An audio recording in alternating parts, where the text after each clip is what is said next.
Assalamualaikum warahmatullahi wabarakatuh. Waalaikumsalam warahmatullahi wabarakatuh. Bagaimana kabarnya anak-anakku sekalian? Baik. Alhamdulillah kalau kalian masih dalam keadaan sehat. Pada materi kita pada pagi hari ini adalah tentang sholat berjamaah ya.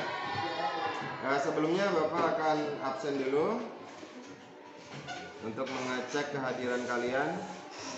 Faisal Abdurrahman, Hadir. Fikri Haikal, Fitri Nur Aini, Hafiz Mahardika, Hadir. Aura Husna, Hafizah Hanum, Ines Wulandari, Ismaya Khairunisa, Afifah Aura. Baiklah, sebelum kita masuk di materi, Bapak pengen kalian mengecek dulu kondisi kelas ini, terutama di samping kanan kiri kalian. Apakah masih ada sampah? Kalau masih ada, silahkan diambil dulu supaya proses pembelajaran kita itu tidak terganggu.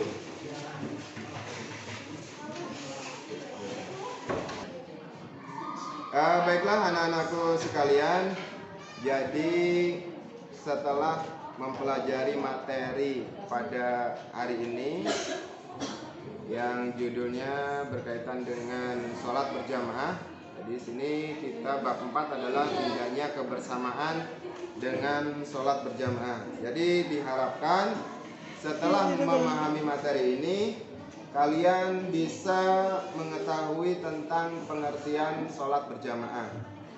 Kemudian kalian tahu hukum dan dalil sholat berjamaah. Yang ketiga, kalian tahu atau bisa menyebutkan syarat sah sholat berjamaah, kemudian syaratnya menjadi imam dan makmum, kemudian praktek cara melaksanakan sholat berjamaah. Baiklah, sebelum kita masuk materi, Bapak akan menayangkan sebuah video. Kalian amati ya, kalian cermati, kalian pahami video ini sampai selesai ya. Jangan sampai terlewatkan. Kalau perlu kalian jangan berkedip ya. Bersamaan dengan sholat berjamaah yang merupakan bab 4 pelajaran kelas 7 semester 1. Nah, agar lebih berkahnya kegiatan belajar kali ini, mari bersama-sama kita membaca basmalah. Bismillahirrahmanirrahim. Adapun kompetensi dasar pelajaran bab 4 sebagai berikut: praktikan sholat berjamaah. Nah, untuk memudahkan kamu memahami materi tentang sholat berjamaah, mari perhatikan peta konsep berikut. Dalam bab sholat berjamaah ini akan membahas konsep sholat berjamaah, tata cara sholat berjamaah, membiasakan sholat berjamaah, dan kecintaan terhadap sholat berjamaah yang akan diwujudkan melalui perilaku sebagai berikut: demokratis, toleransi bersamaan, kerjasama dan akhlak terpuji lainnya. Renungkanlah. Masjid merupakan tempat beribadah umat Islam. Di dalam masjid mereka saling berdekatan, berhadapan, berjabat tangan, berdoa untuk mewujudkan semangat ukhuwah. Ukhuwah yang paling indah adalah kebersamaan orang yang sholat berjamaah di masjid, sholat yang dipimpin sebagai imam untuk sama-sama bermunajat kepada Allah Subhanahu wa Ta'ala. Tahukah kamu apakah sholat berjamaah? Baiklah, akan saya tayangkan sebuah video yang berkaitan dengan sholat berjamaah. Kalian simak dengan teliti, kalian pahami, silakan disimak. Assalamualaikum warahmatullahi wabarakatuh. Halo anak-anak, bagaimana kabarnya? Semoga selalu dalam lindungan Allah ya. Pada kesempatan kali ini kita akan belajar fikih materi Ayo Sholat Berjamaah. Mari kita simak materi berikut. Pengertian, hukum, dan keutamaan sholat berjamaah. Pengertian sholat berjamaah. Sholat adalah ibadah yang pertama kali akan dihisab. Sholat merupakan rukun Islam yang kedua. Sholat dapat dilakukan sendirian ataupun bersama-sama. Sholat yang dilakukan sendiri disebut sholat munfarid. Sholat yang dilakukan bersama disebut sholat berjamaah. Pelaksanaan sholat berjamaah lebih utama daripada sholat sendirian. Sholat berjamaah dapat dilakukan paling sedikit oleh 2 orang. 1 orang sebagai imam dan seorang lagi sebagai makmum. Imam adalah orang yang memimpin dalam gerakan sholat. Makmum adalah orang yang mengikuti gerakan imam. Dalam melakukan sholat, makmum tidak boleh mendahului gerakan imam. Sholat berjamaah sebaiknya dilakukan di musola atau masjid. Namun jika berhalangan dapat dilakukan di rumah atau tempat yang aman dan terhindar dari najis. Nah, apa hukum sholat berjamaah? Sholat berjamaah lebih utama daripada sholat sendirian. Sholat berjamaah hukumnya sunnah muakkad, artinya sangat dianjurkan untuk dilakukan. Selain itu, ada sholat yang wajib dilakukan secara berjamaah, yaitu sholat Jumat. Apa saja keutamaan sholat berjamaah? Berikut beberapa keutamaan sholat berjamaah. Pahala sholat berjamaah lebih utama. Menghapus dosa dan mengangkat derajat di sisi Allah. Mempererat hubungan sama muslim. Jauh dari gangguan setan. Terhindar dari lupa dan salah. Berlatih menjadi pemimpin dan anggota. Materi selanjutnya, ketentuan sholat berjamaah. Terdapat ketentuan atau syarat yang harus diperhatikan oleh imam maupun makmum. Syarat sholat berjamaah, ada imam dan makmum. Makmum telah berniat untuk mengikuti imam. Makmum harus ada di belakang imam. Makmum tidak berada di tempat yang lebih depan dari imamnya. Makmum mengetahui gerakan yang sedang dikerjakan imam. Makmum mengetahui perpindahan gerakan sholat imam, baik dengan melihatnya langsung atau melihat sebagai barisan. Imam dan makmum berada pada satu tempat. Adanya kesamaan gerakan sholat makmum dan imam. Tidak boleh mendahului takbiratul ihram dan gerakan imam. Tidak boleh ketinggalan 2 gerakan rukun yang dilakukan imam. Syarat menjadi imam, seorang imam akan memimpin gerakan sholat. Oleh karena itu, seorang imam harus lebih mengerti agama. Berikut ini syarat menjadi imam. Ali, berakal sehat, memahami ketentuan sholat. Khori berarti bacaannya memenuhi syarat membaca. Imam harus mampu membaca Al-Quran dengan baik. Ali menguasai dan mengamalkan agama. Akhlakul karimah, paling tua. Ada orang yang boleh menjadi imam, ada pula yang tidak boleh. Berikut yang boleh menjadi imam. Laki-laki yang mengimami laki-laki. Laki-laki yang mengimami perempuan. Perempuan yang mengimami perempuan. Perempuan yang mengimami anak-anak. Anak laki-laki mengimami anak laki-laki serta perempuan. Nah, berikut yang tidak boleh menjadi imam. Perempuan yang mengimami laki-laki. Orang yang tidak fasih membaca Al-Quran mengimami orang yang fasih membaca Al-Quran. Apa saja syarat menjadi makmum? Makmum berniat mengikuti imam. Tidak boleh mendahului gerakan imam. Mengetahui gerakan imam dengan melihat, mendengar, atau mengikuti jamaah lain. Makmum mengetahui keadaan imam. Apakah imam merupakan penduduk setempat atau musafir. Tidak boleh berdiri di depan imam. Nah, anak-anak, itu tadi fikih materi ayo sholat berjamaah. Untuk selanjutnya kita akan melanjutkan materi mengenai tata cara. Nah, itu tadi tayangan video yang Bapak tayangkan. Sudah diamati ya? Sekilas Bapak cuplik lagi. Jadi sholat berjamaah itu adalah sholat yang dilakukan oleh 2 orang atau lebih. Kalau tadi sholat yang sendirian itu namanya sholat apa tadi? Munfarid ya. Sholat berjamaah dapat dilakukan paling sedikit oleh 2 orang, yaitu posisinya satu sebagai seorang imam dan satunya sebagai seorang makmum. Imam adalah orang yang memimpin dalam gerakan sholat. Adapun makmum adalah orang yang mengikuti gerakan imam dalam melakukan sholat. Makmum tidak boleh mendahului gerakan imam. Adapun sholat berjamaah ini sebaiknya dilakukan di musola atau masjid, ya, itu lebih utama. Tetapi kalau berhalangan dapat dilakukan di rumah atau tempat yang aman terhindar dari najis. Adapun dalil yang kaitan dengan sholat berjamaah adalah sabda Nabi yang berbunyi sholatul jamaah afdalu min sholatil fardhi bi sab'i wa ishrina darajah. Jadi sholat berjamaah itu pahalanya lebih besar dibanding sholat sendirian, yaitu dengan selisih 27 derajat.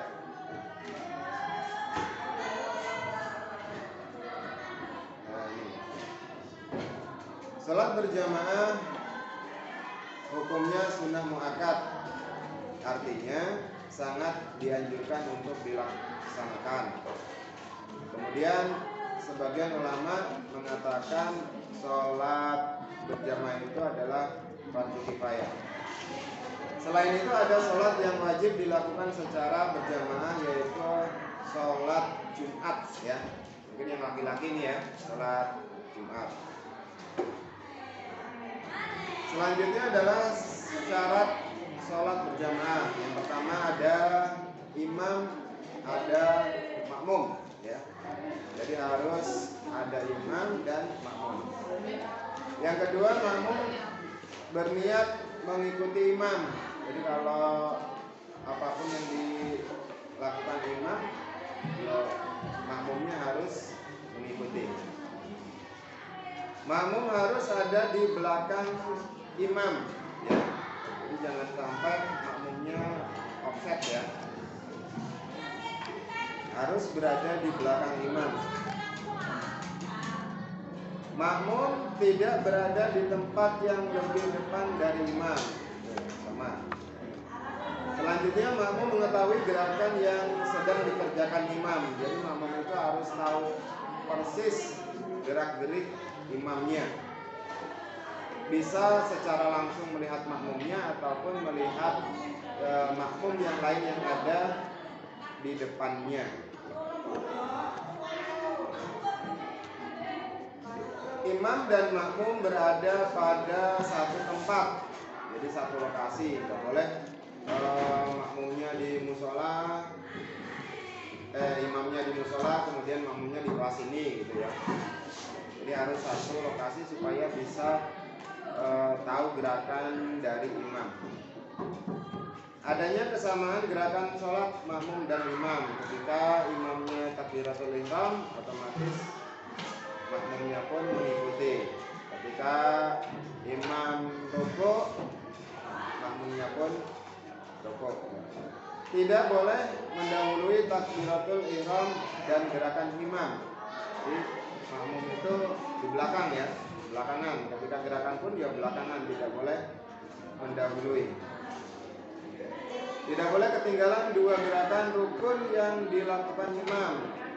Jadi ketinggalan dua rukun pun tidak boleh, karena akan membatalkan kemakmumannya atau sholatnya.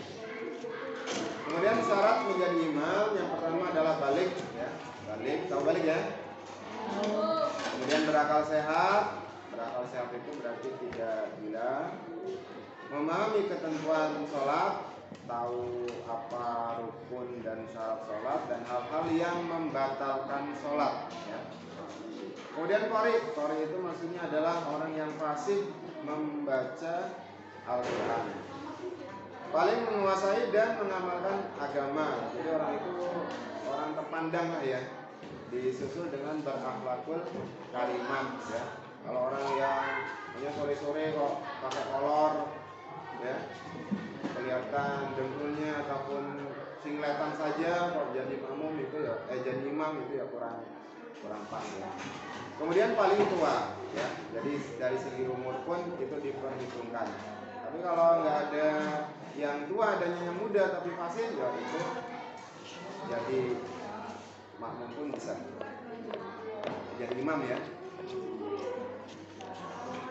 Berikut yang boleh menjadi imam, laki-laki mengimami laki-laki, jelas ini ya.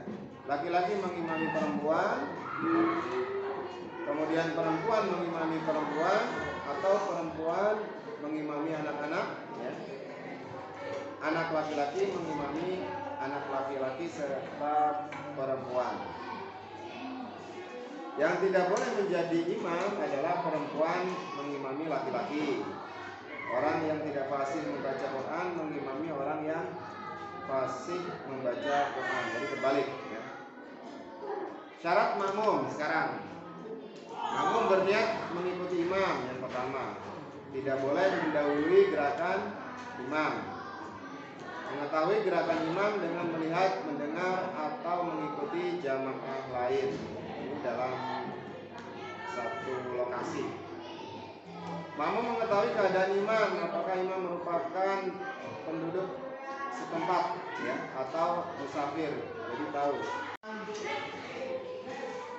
Dari materi yang kita pelajari ini, dari penjelasan Bapak, apakah ada yang ditanyakan? Silakan. Tuh, ya. Anak kecil boleh nggak Pak jadi imam? Anak kecil apakah boleh menjadi imam? Ada yang lain? Ada yang lain pertanyaan? Saya Pak. Ya. Makmum masbuk itu apa? Makmum masbuk itu apa? Baiklah, ini. Sebelum saya jawab, apakah ada dari kawan-kawanmu tadi yang bertanya yang mau menjawab? Coba siapa? Oh itu Aura. Mau jawab yang pertanyaan mana? Pertama, bolehkah anak kecil menjadi imam? Apa jawabannya? Boleh. Kenapa kok boleh? Gak tahu. Ada yang mau coba menambahkan? Gak ada. Ada yang mau jawab pertanyaan berikutnya? Oh itu. Soal yang kedua? Makmum masbuk. Oh, makmum masbuk itu makmum yang ketinggalan. Oke, bagus sekali ya. Pertanyaannya bagus, jawabannya pun bagus, sudah berani menjawab ya. Jadi kalau anak kecil ya, anak kecil itu namanya anak kecil ya, berarti dia itu belum balik ya. Berarti dia tidak bisa atau belum boleh menjadi imam. Oh, ini tadi tidur kayaknya yang menjawab ini. Bisa bilang tuh syarat menjadi imam ya. Yang pertama harus balik ya. Balik itu dia sudah dewasa ya, sudah dewasa. Kemudian soal yang kedua tadi apa tadi? Masbuk itu apa ya? Jadi makmum masbuk itu benar tadi ya, makmum yang ketinggalan. Atau dengan kata lain, makmum yang tidak menemui atau tidak mendapati Fatihahnya imam. Ya. Itu namanya makmum masbuk. Jadi tidak sholat bersama imam dari awal. Baiklah, itu tadi materi yang dapat saya sampaikan. Mudah-mudahan kalian bisa menangkap, memahami, ya, bisa mengaplikasikan tadi materi yang dapat Bapak sampaikan. Jadi mudah-mudahan kalian bisa